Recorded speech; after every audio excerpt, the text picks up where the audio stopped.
Welcome to the Carousel of Happiness podcast. I'm your host, Allie Wagner. On last week's episode, we talked about divination tools and how they can be used to access our intuition. I told you a story about how George Harrison used a Chinese divination text called the I Ching to write one of the Beatles' most iconic songs. And we did a carousel-inspired intuitive reading together. In it, we learned how to use the wisdom of the koala, the fox, and the Japanese gong, and apply it to an issue that matters most in our lives. On today's episode, I'm going to take you on a tour of a special wing of the Carousel of Happiness, a secret spot very few people know about. One that is so close to the carousel, yet so very far away.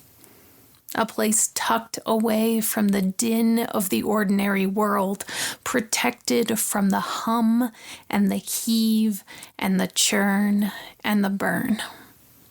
An oasis insulated from responsibility, one that refuses obligation and resists expectation.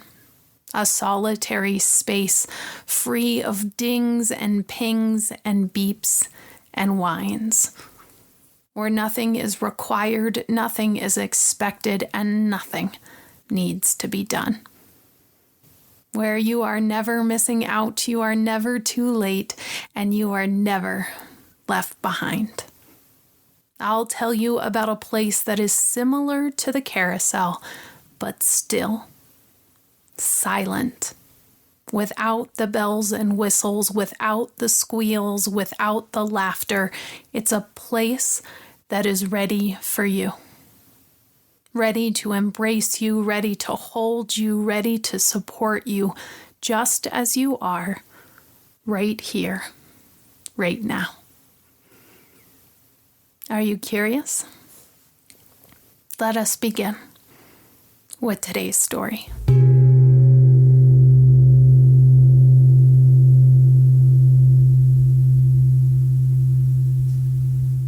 If you enter the carousel at night, just as the sun sinks below the continental divide, when the lights are dim and the room is quiet, you can hear your own footsteps. You can hear the bottoms of your shoes as they pad softly across the concrete floor. You can feel the earth beneath your feet, deep underneath the floor. You can feel, you can sense the entire earth holding you up. You take a few steps forward and notice what it feels like to have constant support beneath your feet, to feel the constant sensation of being held, buttressed, and supported by the solid foundation of the earth. As you enter the carousel house, you open the metal gate. It squeaks and it groans just a little as you open it just wide enough to step through. You shut the gate behind you and it makes a resounding click. A metal ding that ensures that no one will disturb you right now. The front door is locked, the metal gate secure, and the room is entirely quiet. You are alone. You step onto the carousel platform and it wobbles just a little bit beneath you. You grab on to a metal pole for support and look directly into the eyes of the gorilla. She invites you to sit down as you usually do, but tonight you have other plans. She understands. She smiles at you as you move into the center of the carousel, where the operators stand while the carousel is in motion, the eye of the storm of laughter and joy and squeals and shouts. the place of calm, the place of stillness tucked inside the whirl and the whiz and the wee and the whoa. In the center of the circle, close to a massive motor, you notice a large crystal. Lit from below, it is glowing. The light feels warm and shines on your face. Below the large crystal, you notice several smaller crystals sprinkled lovingly at its feet. You lift a rough purple crystal and notice a circular blue button underneath. It is solid under your fingertips as you press it firmly down. As you press it down, the earth underneath your feet starts to wobble slightly. You hear a loud, low groan. You grab onto one of the wooden supports as the earth begins to split beneath your feet, revealing a secret stone staircase that inches into the inky black below. You look around your shoulder, all around you, and you notice you are still alone. Everything is still and quiet. Now is the time to go. Now the world will wait. You take hold of the wooden railing and step down a step below. The wood grain of the railing is bumpy yet smooth under your fingertips. The steps are solid and made of stone underneath your feet. You take one step, sinking deeper into the darkness. Another step, still going further within. One step. After another step, you're moving down, down, down. Beneath the carousel floor, beneath the ordinary world, beneath your obligations and your expectations, beneath who they think you are and who you think you need to be. As you reach the bottom of the stairs, your eyes adjust to the dark. You squint and notice the room is entirely empty except for several strange shapes. Some lumpy, some bumpy, but all sitting around quietly in a circle. You reach for the light switch and you flip it on. Dim yet warm light surrounds the space. You notice now that those strange shapes are animals, all with a seat around a circular bench. There's a lounging wolf, a snuggly giraffe, a squatty rhinoceros, and a floppy bear. There's a curious donkey and what appears to be a very wise dolphin. And flying above the circle below are 100 little songbirds, resting on a circular steel tube, gossiping and chirping in small clumps and groups. Except for two birds who are enjoying a soft spot on the back of the rhinoceros below. The door to the staircase closes behind you, and you notice a sign. It reads, Council of Kindness. Beneath it is a poem from Ella Wheeler Wilcox. So many gods, so many creeds, so many paths that wind and wind, while the art of being kind is all the sad world needs. You smile and continue reading. There's a message from that wise dolphin below. It reads, here you are. We welcome your visit. We've been waiting for you. Please, sit down. Give yourself a break. We hope you find comfort with your presence here.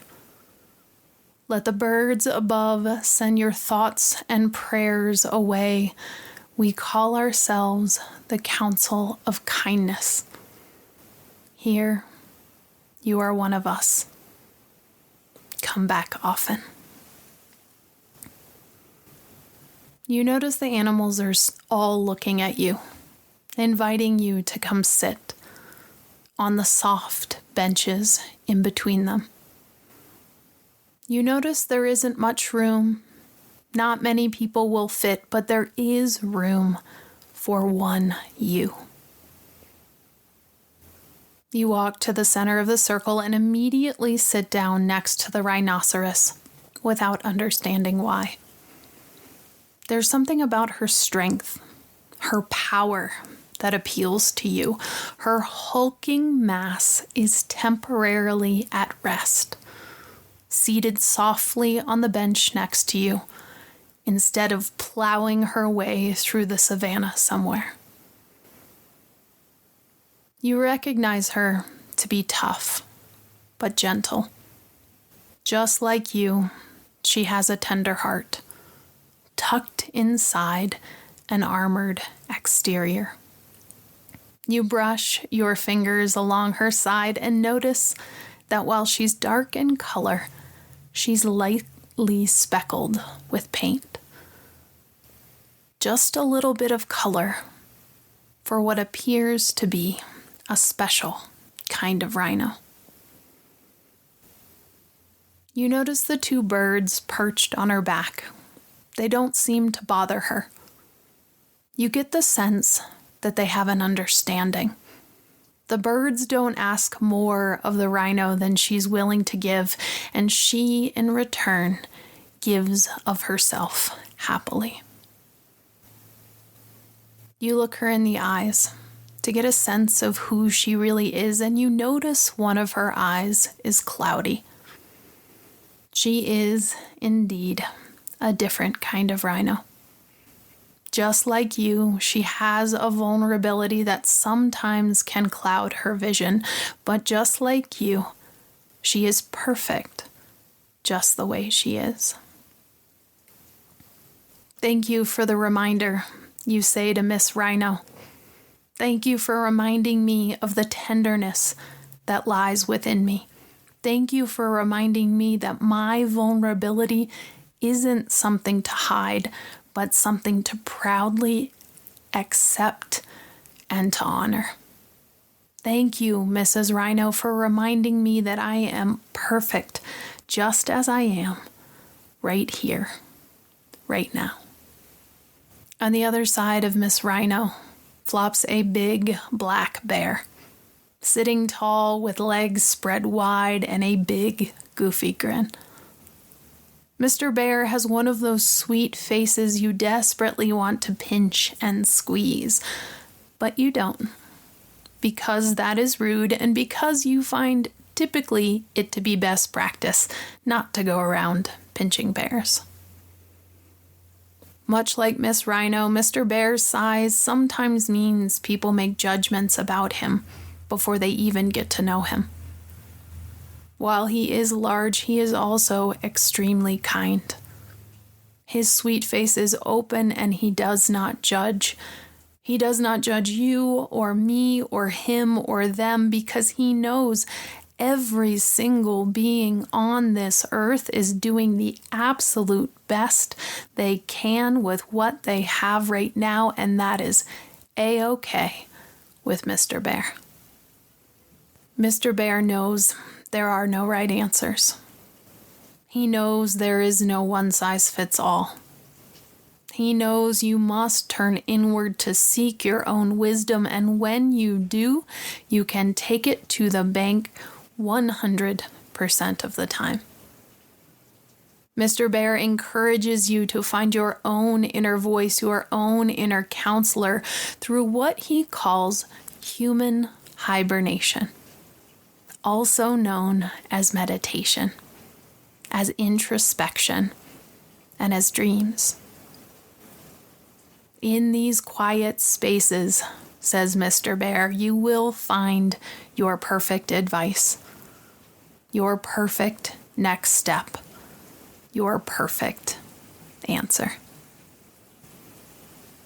Thank you, Mr. Bear, you say. Thank you for your openness, your compassion, and your grace. Thank you for seeing me just as I am, a work in progress, an evolving being, an ever-changing work of art.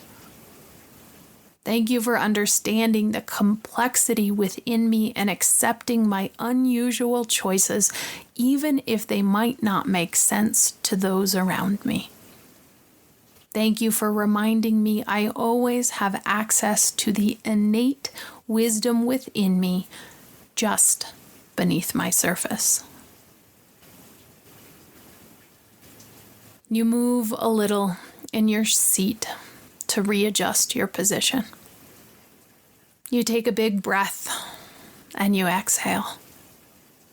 It feels good to be surrounded by these animals, to be surrounded by these friends. Nobody wants or needs or demands anything from you. Your new friends only ask that you be here. Just be. Just here. You rest your head on the side of the giraffe without thinking. "Excuse me," you say to her before you notice. She doesn't seem too concerned. Her neck stretches high above you and her face is intently focused on the songbirds above. Lady Giraffe's neck stretches long like a bridge between this world and somewhere else. Between her friends seated below and the birds perched in the heavens above, her long neck allows her to straddle both worlds, to be both here and there. Lady Giraffe encourages you to bridge divides and mend fences by leading with your unique gifts and your tender heart. Lady Giraffe's long neck also allows her to take the long view, to zoom way, way out and see the past and present and combine them into a vision of the future. Lady Giraffe encourages you to see situations from all sides, from all different angles. She urges you to witness the world from all directions and reminds you there is always a way to get where you're going from exactly where you've been. Thank you, you say to Lady Giraffe. Thank you for reminding me that I too can serve as a bridge in my life. A bridge between groups, a bridge between communities, a bridge between different viewpoints. Thank you for reminding me that I am capable with my unique gifts of being a unifier in this world. Thank you for reminding me there are solutions everywhere if I'm only willing to take another look. The donkey sitting across the circle agrees with you, but they don't feel the need to say much about it. While it is true donkeys have a reputation for stubbornness, this donkey doesn't feel the need to dig their heels in about this. That's because this donkey picks their battles wisely and always with the heart. This donkey calls on you to soften your edges. It asks you to notice when you are being stubborn out of habit instead of out of principle. This donkey encourages you to insist upon the boundaries that serve you and ditch the stubbornness that can so often get in the way of love. Thank you, donkey, you say. Thank you for reminding me there is a time and a place to draw the line, and that line should never, never, ever be an excuse to deny love to myself or to others. You take a deep breath and exhale. Your time with the Council of Kindness is coming to a close. As you cross the circle to make your way to the door, you rest, momentarily in the spot between the wolf and the dolphin. You listen to the water in the dolphin's tank gurgle and bubble. You rest your hand on the wolf's back. You close your eyes and take 3 big, deep breaths. In and out. In and out. In and out.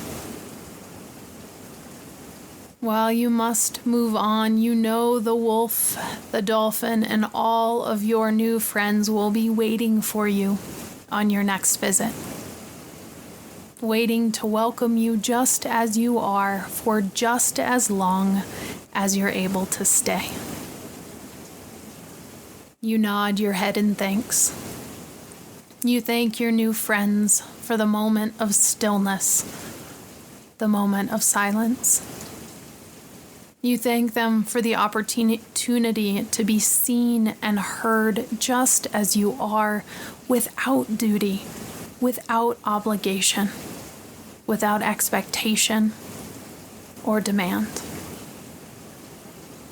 Thank you, Council of Kindness, you say, for the reminder that everything is perfect, including me. That everything is exactly as it should be, and if it isn't perfect right now, it can be soon. Just as long as I take each step, one at a time, each breath, one at a time. You walk toward the door and look over your shoulder. Your friends remain calm and steady, ready for their next visitor. You switch off the light and the room goes dark. You open the door and step into the light, up the stairs. Step by step, you climb.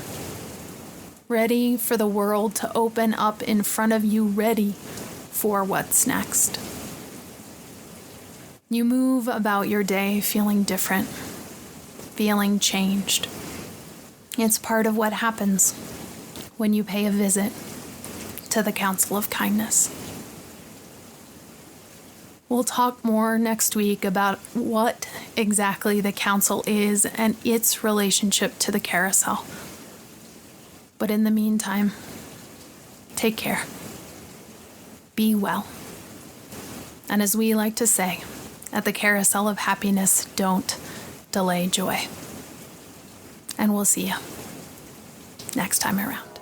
Beginnings and endings are only pretendings. I'll see you next time around.